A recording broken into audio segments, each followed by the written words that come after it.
Part What up, 1. familia? It's your favorite Puerto Rican, Brooklyn, Philly, and this is your message. Well, I'm talking to a collective that has really struggled in the past with both individuals who have come in the form of the King of Swords in the reverse, but so much so to the point that they've also internalized it. So what do I mean? So for example, you may have been an individual who grew up in a household with a masculine energy, right? Because this is bigger than gender, that was very manipulative, very rigid, very controlling, very dogmatic, their way or the highway. I'm hearing this energy would have had you walking on eggshells.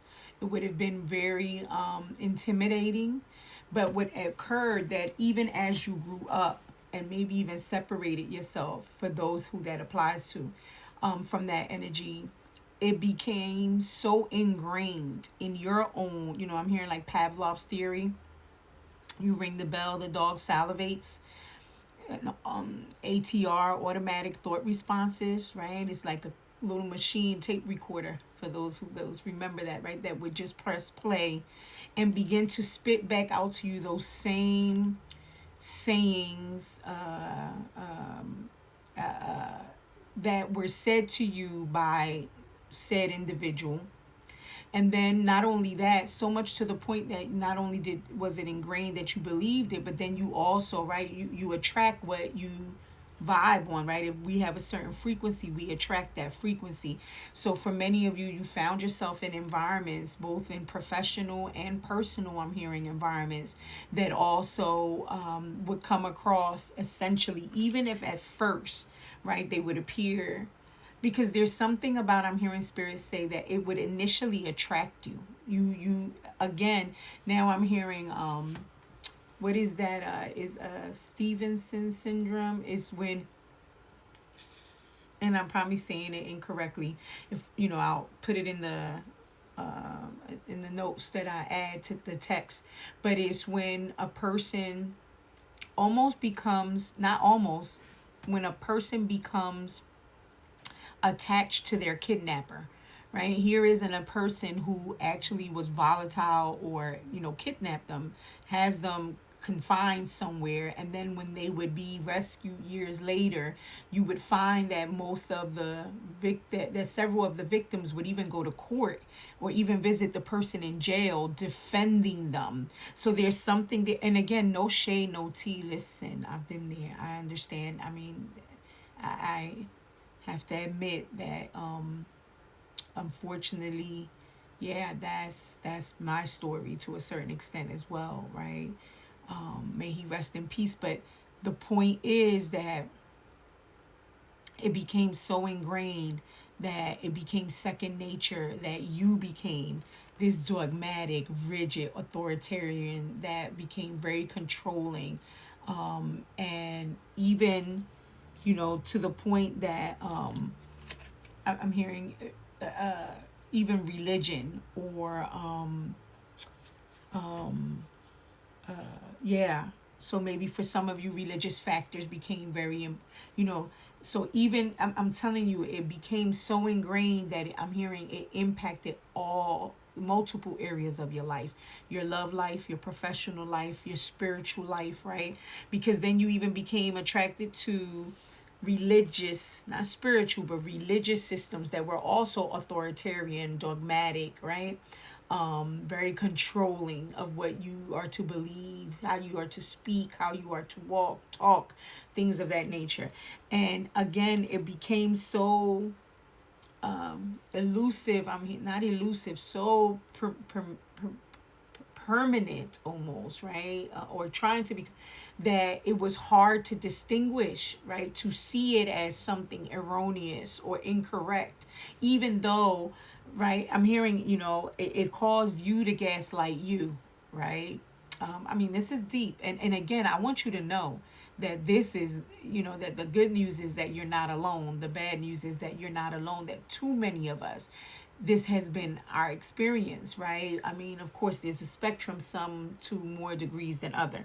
But what was beautiful is when I clarified first the King of Swords, I heard, beloved, that you've become free from this. I'm speaking to a collective who has really been working on themselves, and and particularly they wanted me to mention the year 2025, even though they're saying it's several years. It's so much, but I'm hearing 7, 8 years for some of you.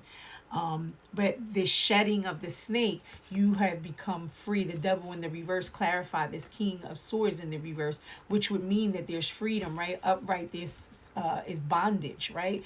In the reverse is freedom. There's liberation. And the way that you did it, beloved, is that you didn't shy away. The Hierophant, right, was clarified by the Two of Swords. And the Two of Swords in this instinct, I'm hearing Spirit say, meant that you purposely blindfolded yourself. You purposely stood in this stagnant, stalemate, indecisive situation. I'm not situation. I'm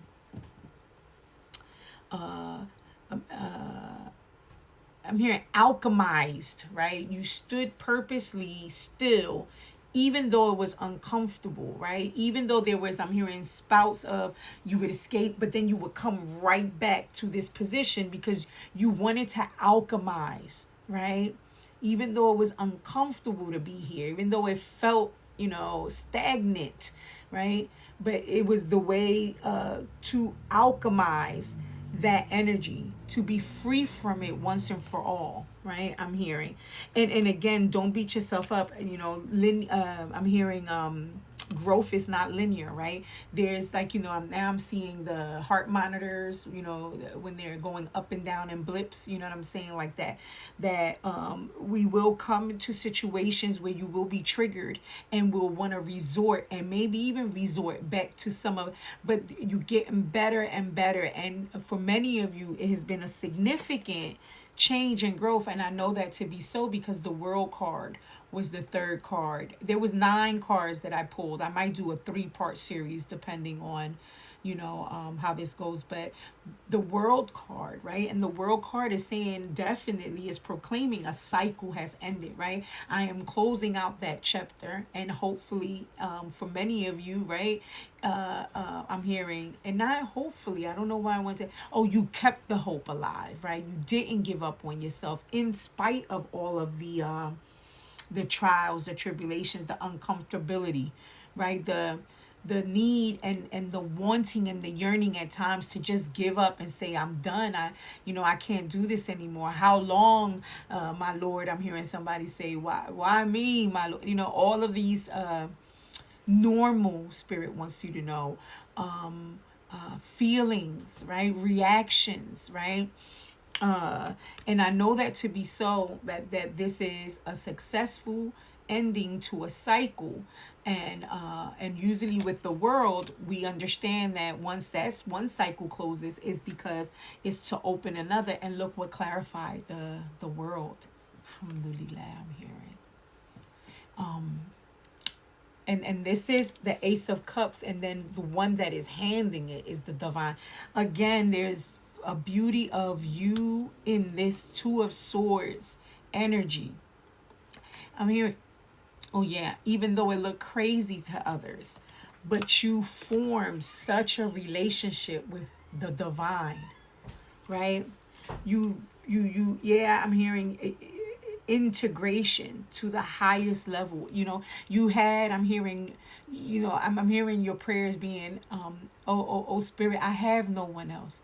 You're my best friend. You're the only one I have in my life. I can't look to anyone else, right? And that forged such a relationship, that again, I'm hearing Spirit say, it's not that I'm just handing it to you just because, kind of like a nepotism, where people, just because they're family members or related, they just give the person. No, you've earned it. You've done the work, the critical and essential work. You understand now that you are worthy, right? You've become one, beloved, with the one, right? You understand that now on a whole nother level, that, yeah, this sense of love, overwhelming love now for self and spirit has become one. Yeah, beloved. That's such a beautiful, beautiful message. I'm hearing, I'm proud of you, mama, papa. This auntie is proud of you. And I'll do a part 2 with this next set. See you